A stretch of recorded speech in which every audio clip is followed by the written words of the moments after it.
Nosso boa tarde, muita paz a todos. O nosso abraço àqueles que nós não cumprimentamos. E para nós é sempre uma grande alegria, nós realmente nos sentimos em casa, aqui no Semeador, e agradecemos a Deus, a Jesus, a oportunidade de estarmos aqui trabalhando, visitando os amigos, abraçando-os e compartilhando das nossas reflexões e dos nossos estudos, sempre à luz da doutrina espírita.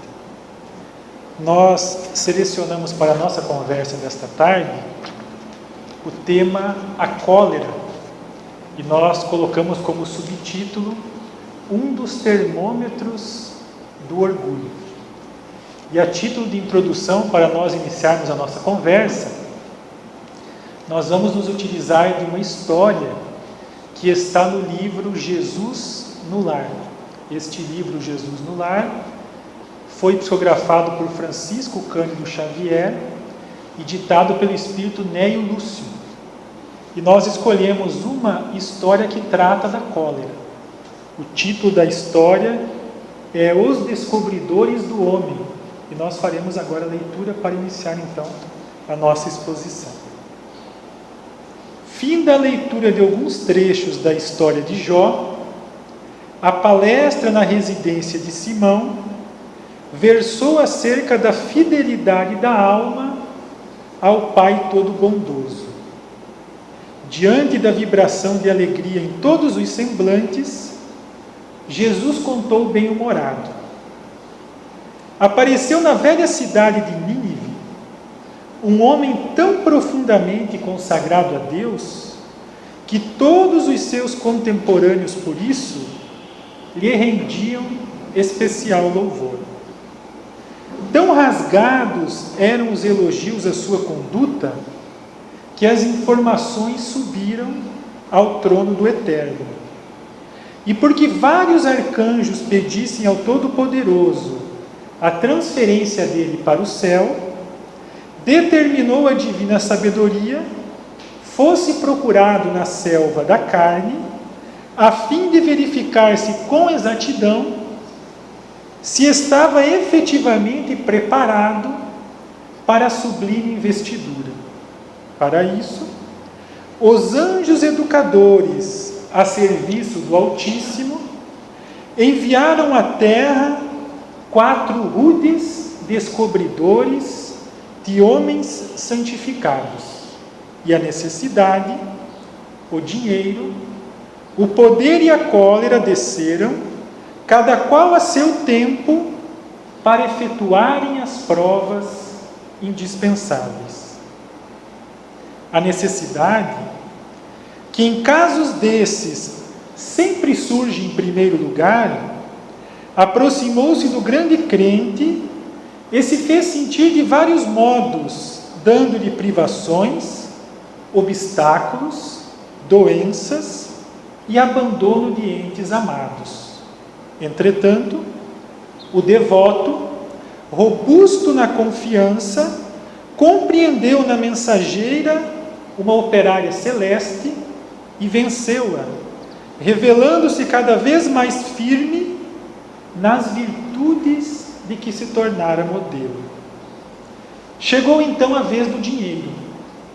Acercou-se do homem e conferiu-lhe mesa lauta, recursos imensos e considerações sociais de toda sorte.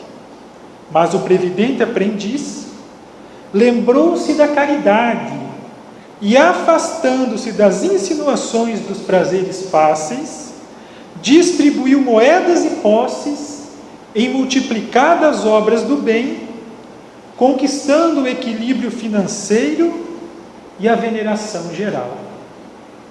Vitorioso na segunda prova, veio o poder, que o investiu de larga e brilhante autoridade.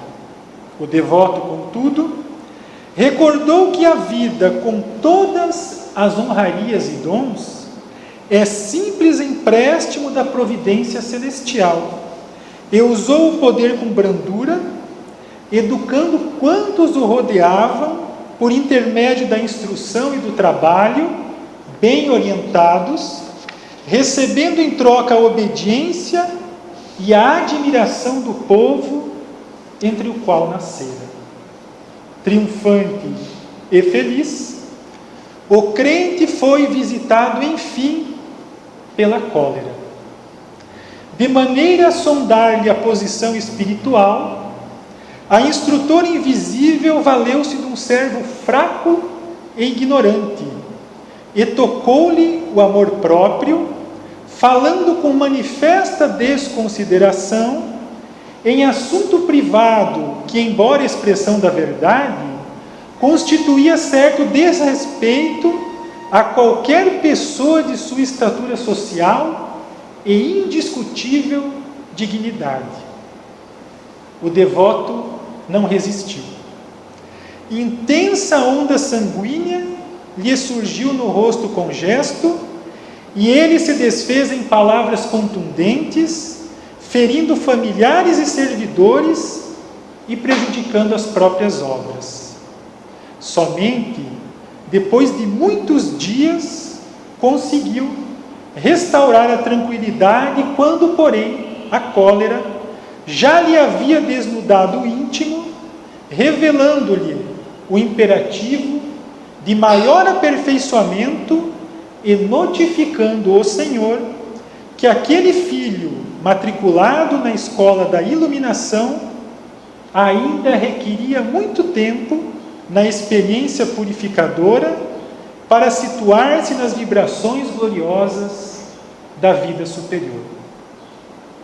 Curiosidade geral transparecia do semblante de todos os presentes, que não ousaram trazer à baila quaisquer novas ponderações. Estampando no rosto sereno sorriso, o Cristo terminou. Quando o homem recebe todas as informações de que necessita para elevar-se ao céu, determina o Pai amoroso, seja ele procurado pelas potências educadoras. A maioria dos crentes perdem a boa posição que aparentemente desfrutavam nos exercícios da necessidade que lhes examina a resistência moral. Muitos voltam estragados das sugestões do dinheiro, que lhes observa o desprendimento dos objetivos inferiores e a capacidade de agir na sementeira do bem. Alguns caem desastradamente pelas insinuações do poder, que lhes experimenta a competência para educar e salvar os companheiros da jornada humana. E raríssimos são aqueles que vencem a visita inesperada da cólera, que vem ao círculo do homem, a notar-lhe a diminuição do amor próprio, sem o qual o espírito não reflete o brilho e a grandeza do Criador nos campos da vida eterna. O mestre calou-se, sorriu compassivamente de novo, e porque ninguém retornasse a palavra, a reunião da noite foi encerrada. Então, nesta belíssima história que nos foi trazida pelo espírito Neio Lúcio, acerca da cólera, é possível nós, inicialmente, já fazermos algumas constatações, algumas reflexões. A cólera tem essa função de sondar, de analisar a posição espiritual em que nós nos encontramos. Por isso nós colocamos como título um dos termômetros do orgulho. Porque se a cólera ela ainda está presente muito forte nas nossas vidas, é sinal inequívoco de que nós ainda somos muito orgulhosos. E enquanto nós não combatermos esse amor próprio excessivo, esse amor próprio além do normal, além do necessário, enquanto nós não combatermos esse orgulho, esse amor próprio excessivo, nós não conseguiremos avançar no aspecto moral, nós não conseguiremos atingir a plenitude, ou nos utilizando das palavras do Espírito Neio Lúcio, nós não conseguiremos refletir o brilho e a grandeza do Criador nos campos da vida eterna. Então nós queremos hoje trazer para as nossas reflexões essa relação muito forte que existe da cólera com a presença do orgulho. Este assunto da cólera, ele é estudado por Allan Kardec, o codificador da doutrina espírita, em uma das obras fundamentais, em O Evangelho segundo o Espiritismo, lá no capítulo 9. O capítulo 9, assim como outros capítulos, outros 3 capítulos mais do Evangelho, tratam das bem-aventuranças. As bem-aventuranças, como nós já sabemos, são diretrizes propostas por Jesus, são sugestões que Jesus nos deu e nos dá com relação à nossa conduta, ao nosso comportamento, são regras de bem viver, a fim de que nós possamos, como elas próprias dizem, nós sermos bem-aventurados, nós sermos ditosos, nós sermos felizes, nós avançarmos no aspecto do progresso moral, nós atingirmos a plenitude. Esta é a proposta de Jesus, então ele nos deixa essas orientações, esses ensinamentos, as bem-aventuranças. Nesse capítulo 9, em específico, Allan Kardec se reporta a Jesus quando ele nos diz que nós seremos bem-aventurados se nós formos brandos e pacíficos. Neste capítulo, Allan Kardec escreve apenas um único texto, que tem o título Injúrias e Violência, ou Violência e as Injúrias. E neste capítulo que ele escreve, ele nos diz de que quando Jesus assim nos fala, que nós devemos ser pacíficos, brandos, mansos, quando Jesus assim nos ensina, ele faz da paciência, da mansuetude, da afabilidade, da doçura, uma lei. E, consequentemente, ele condena a violência, a cólera e até mesmo qualquer expressão descortês que nós possamos ter para com os nossos irmãos, para com os nossos semelhantes, porque essas atitudes da cólera, da violência, elas são contrárias à lei de amor, que é um ensinamento maior, a lei maior, lei essa que deve presidir todas as relações entre nós, entre os homens, concorrendo para a concórdia, para a união, para o equilíbrio, para a harmonia. E logo depois de Allan Kardec escrever esse primeiro texto, ele traz ali várias instruções dos espíritos pertinentes a esse assunto, de nós sermos brandos e pacíficos, tais como a afabilidade e a doçura, a paciência, a obediência e a resignação, mas também ele traz ao final o assunto da cólera. E nós, quando fizemos uma primeira leitura, pensamos, nossa, mas Allan Kardec traz aqui assuntos que tratam de virtudes. Ele fala da paciência, da afabilidade, da doçura, da obediência, da resignação, e traz o assunto da cólera, que é um assunto contrário a essas virtudes. Mas depois, estudando um pouco mais, nós constatamos que há um fator em comum a todos esses assuntos. E esse fator em comum chama-se orgulho. Do lado das virtudes, o orgulho é o grande obstáculo, como nos alertam os espíritos. O orgulho, o egoísmo, são os grandes obstáculos ao nosso progresso moral. Então, quando nós estudamos ali a questão da afabilidade, da doçura, da paciência, da obediência e da resignação, nós vamos verificar que o grande obstáculo que nos impede na construção destas virtudes é o orgulho. E do lado da cólera, essa doença da alma, o orgulho, ele é o grande causador, o grande motivador, o grande detonador destas crises de cólera que acontecem conosco. Então Allan Kardec coloca o assunto da cólera ali porque há algo em comum entre todos esses assuntos, que é o orgulho. Este texto das instruções dos Espíritos acerca da cólera, na verdade ali são dois textos ditados por dois espíritos distintos, um espírito que chama-se um espírito protetor e outro que assina como Hahnemann. E nós vamos nos utilizar desses dois textos para argumentar um pouco mais que realmente o orgulho, ele é o grande motivador da cólera. Então, nesse primeiro texto da cólera, ditado por um espírito protetor, ele já inicia o texto nos seguintes termos: o orgulho vos induz a julgar-vos mais do que sois, a não suportardes uma comparação que vos possa rebaixar, a vos considerardes ao contrário tão acima dos vossos irmãos, quer em espírito, quer em posição social, quer mesmo em vantagens pessoais, que o menor paralelo vos irrita e aborrece. Que sucede então?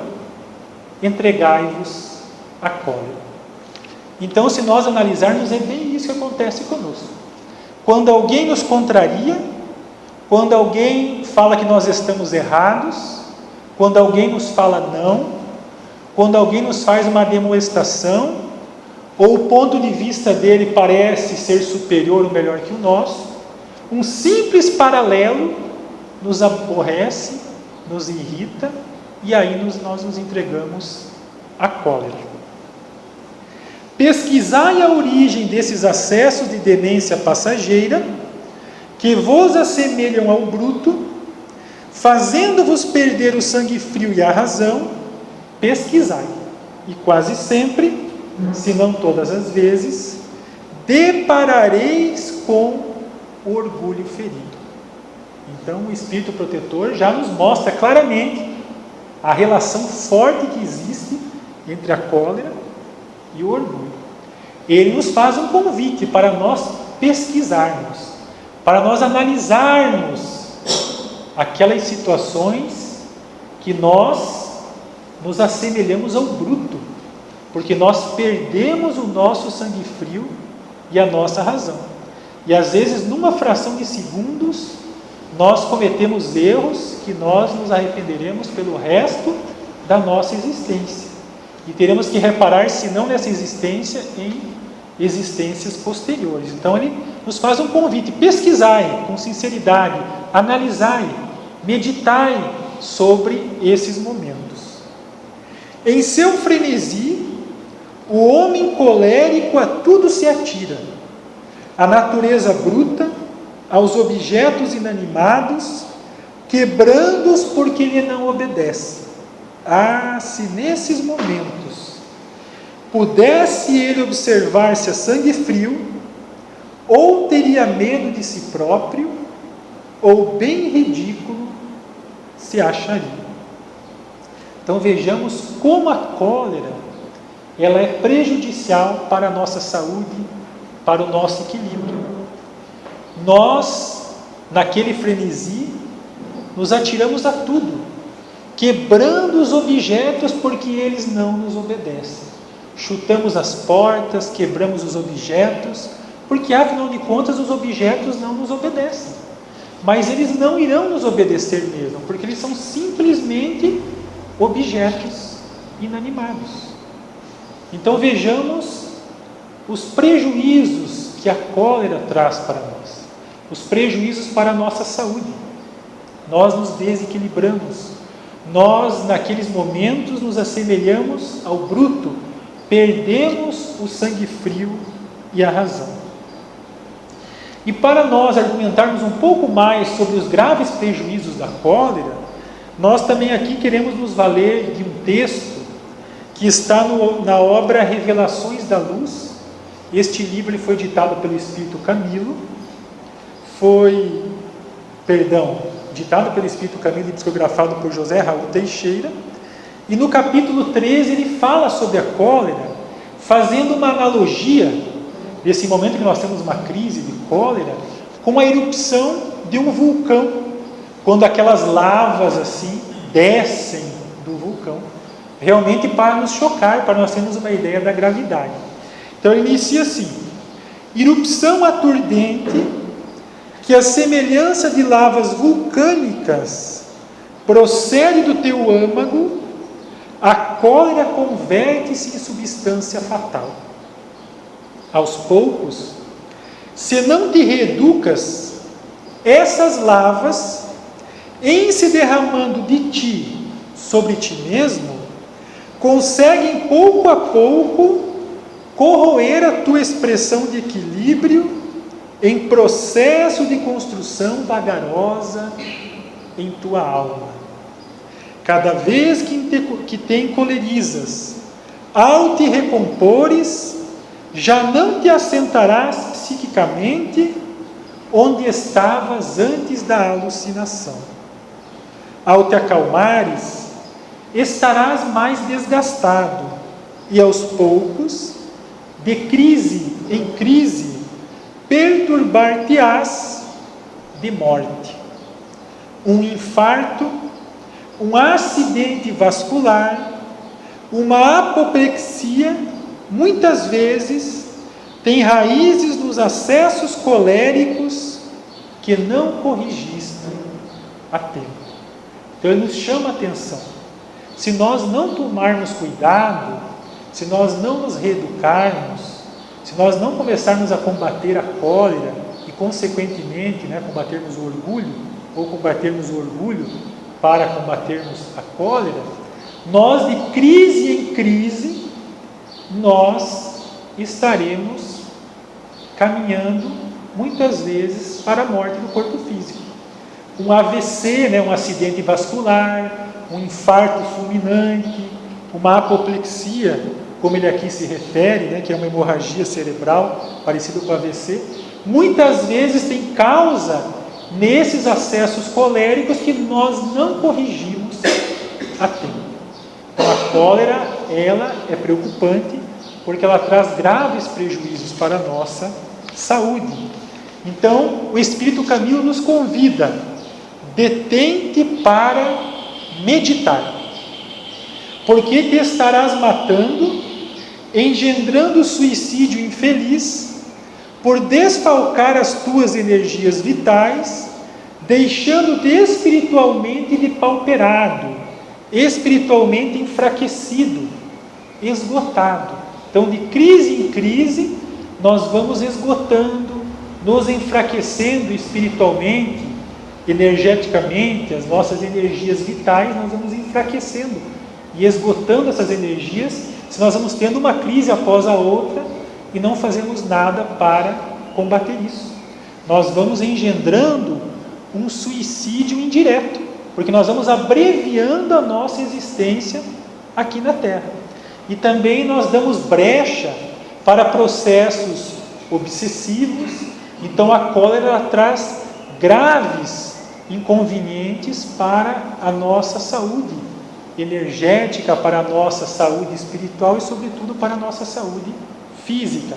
Então é o convite do Espírito Camilo: detente para meditar.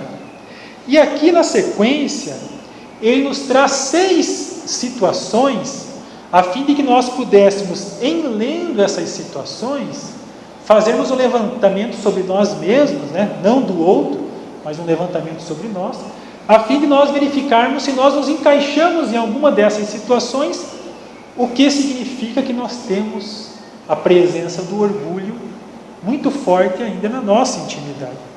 Eu confesso a todos que eu me enquadrei nos 6 itens.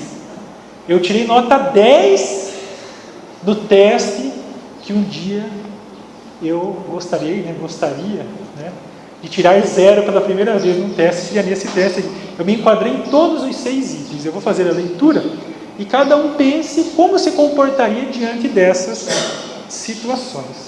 Então a primeira é assim: encolerizas-te, por certo, ao veres-te contestado por alguém que supões-te seja inferior. Quem é essa pessoa para opor-se a mim? Encolerizas-te, possivelmente, quando atalhado por alguém que sabes que seja superior em qualquer ângulo dos caminhos. Por que essa pessoa destrata-me ou me desmerece desse modo? Encolerizas-te quando não consegues alcançar os objetivos que traçaste, positivos ou negativos. Por que tudo sai errado comigo? Encolerizas-te se a condução que esperas não vem, ou vem com a dotação completa e não para levar-te. Ora, estou há tanto tempo esperando e ela passa direto.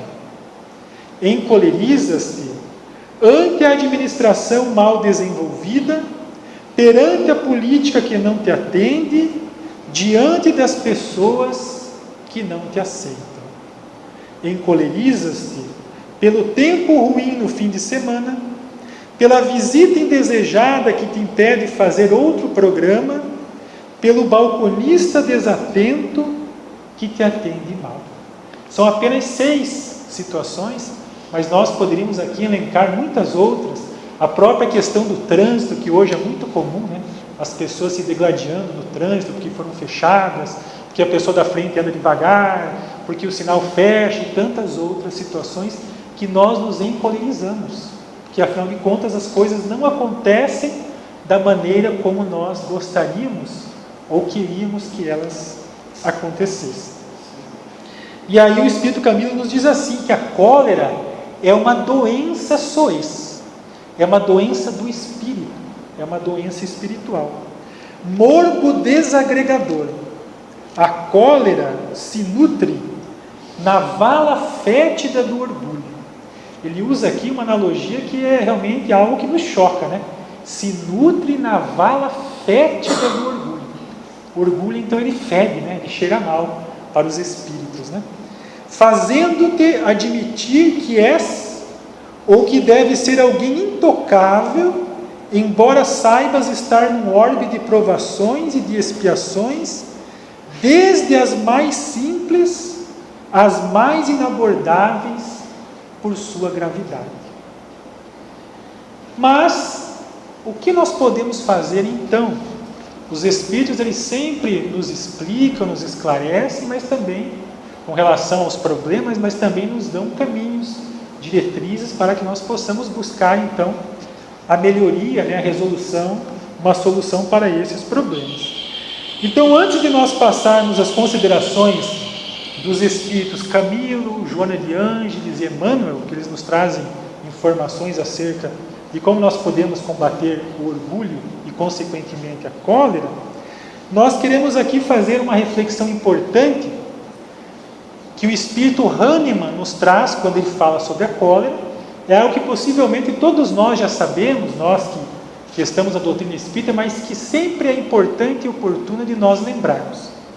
Ele inicia o texto da cólera nos dizendo assim: segundo a ideia falsíssima de que lhe não é possível reformar a sua própria natureza, o homem se julga dispensado de empregar esforços para se corrigir dos defeitos em que de boa vontade se compraz, ou que exigiriam muita perseverança para serem extirpados. Então, muitas vezes nós pensamos que não é possível nós nos reformarmos, nós nos reeducarmos, nós destruirmos hábitos nocivos para edificarmos hábitos salutares. Ah, eu nasci assim e eu sou assim. Ah, o meu temperamento, o meu organismo é assim e eu não mudo. O meu pai era assim, o meu avô era assim e eu também sou assim. Já é de família isso, não tem como eu modificar a minha natureza. Então isso é uma ideia falsa, é uma ideia equivocada, ou que muitas vezes nós falseamos também isso, né? Nós criamos um sofisma, nós justificamos isso através de raciocínios falsos, porque afinal de contas nós nos comprazemos daqueles vícios, daquelas paixões más, ou porque também isso exigiria de nós esforço para nós nos mudarmos. Então, o Espírito Hahnemann ele já começa nos fazendo essa reflexão que é importante. Ele nos diz: é assim que o indivíduo propenso a encolerizar-se quase sempre se desculpa com o seu temperamento. Em vez de se confessar culpado, lança a culpa no seu organismo. No entanto, a causa da cólera está no espírito e não no corpo. Todas as virtudes e todos os vícios são inerentes ao espírito. Então não adianta nós nos queixarmos do nosso corpo, porque todas as virtudes e todos os vícios são do espírito. E portanto tem como nós nos reformarmos, tem como nós melhorarmos, sim, independente do nosso corpo físico. Tanto é que ele conclui: um espírito pacífico, ainda que num corpo bilioso, será sempre um espírito pacífico. E um espírito violento, mesmo num corpo linfático, num corpo fraquinho, será sempre um espírito violento. Ele não será brando. Só que a violência tomará um outro caráter, uma outra característica. Mas ele sempre será aquele espírito violento, independente do corpo, que é a violência do espírito e não do corpo físico. Então essa primeira reflexão, ela é muito importante, porque ela nos fala que nós podemos sim nos reformarmos, porque todas as virtudes e todos os vícios são do espírito. E aí nós queremos trazer aqui algumas orientações do Espírito Camilo, da benfeitora Joana de Ângeles e também do benfeitor Emmanuel. O Espírito Camilo, ainda naquela obra Revelações da Luz, ele nos fala assim: renova-te. Então nós temos que nos renovar. Faze esforço por te reeducares. Então é um processo de reeducação, de renovação. Faze esforço. Não é nada fácil. Temos que fazer esforços. Somente o tempo nobremente aproveitado conseguirá conferir-te galardão de emancipação espiritual, com o exercício da calma, da indulgência, do perdão, a fim de que sejas feliz. Então, somente através do tempo, e do tempo nobremente aproveitado, não do tempo desperdiçado com outras coisas úteis e fúteis, mas somente através do tempo nobremente aproveitado, nos exercícios diários, do cotidiano, na família, no trabalho, com os colegas, na via pública, no centro espírita, onde estivermos convivendo, nos relacionando, os exercícios da calma, da indulgência e do perdão. Então é um processo lento, gradativo, vagaroso, paulatino, de exercícios diários da calma, da indulgência, da paciência, do perdão, para que nós possamos fazer essa reeducação, essa renovação. A benfeitora Joana de Ângeles nos fala assim também sobre a cólera. Ela se refere sobretudo àquelas situações que nós somos muitas vezes atacados, que nós sofremos uma calúnia, ou alguma situação que nós não temos culpa com relação àquilo. Então nos fala assim: compadecer-se do outro, aquele que gera a situação provocadora, considerar que o agressor está doente. Na verdade, nós até poderíamos mudar aquilo que nós falamos há um minuto atrás, né? Aquelas situações em que nós somos agredidos, não que nós não temos culpa, né? Acho que fica melhor, quando nós somos agredidos. Então alguém nos agride, nós termos essa postura de considerar que o agressor está doente. Orar em favor das próprias resistências e orar também em favor do agressor. Acreditar que tudo o que ocorre é útil para o nosso desenvolvimento moral.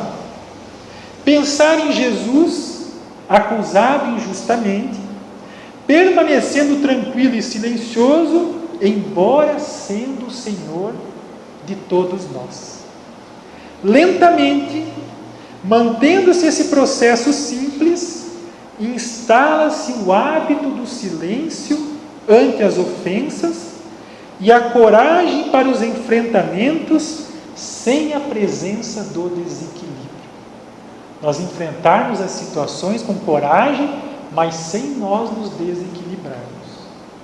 O ser humano é fruto dos hábitos sociais a que se submete, iniciando a sua aquisição na educação doméstica, nos relacionamentos, na cultura, nos exercícios espirituais. Em breve, torna-se pessoa equilibrada e forjada no calor das experiências, mediante as quais torna-se capaz de avançar sem detença no rumo da grande luz.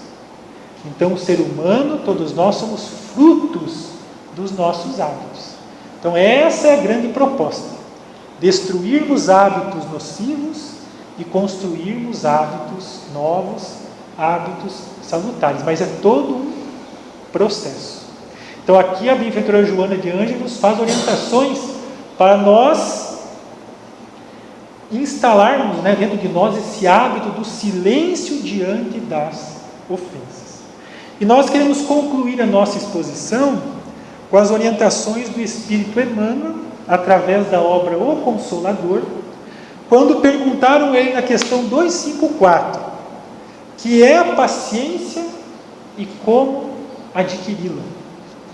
E ele inicia sua resposta dizendo assim: a verdadeira paciência é sempre uma exteriorização da alma que realizou muito amor em si mesma para dá-lo a outrem na exemplificação. Nós só podemos dar aos outros daquilo que nós temos. E nós só conseguimos construir algo de bom dentro de nós e permanente através do amor. Então, quando ele fala da paciência, ele diz que eu só posso dar para o outro paciência se eu tive muita paciência para comigo, tive muito amor para comigo e edifiquei essa virtude dentro de mim, de maneira que agora eu posso dá-lo a outrem na exemplificação.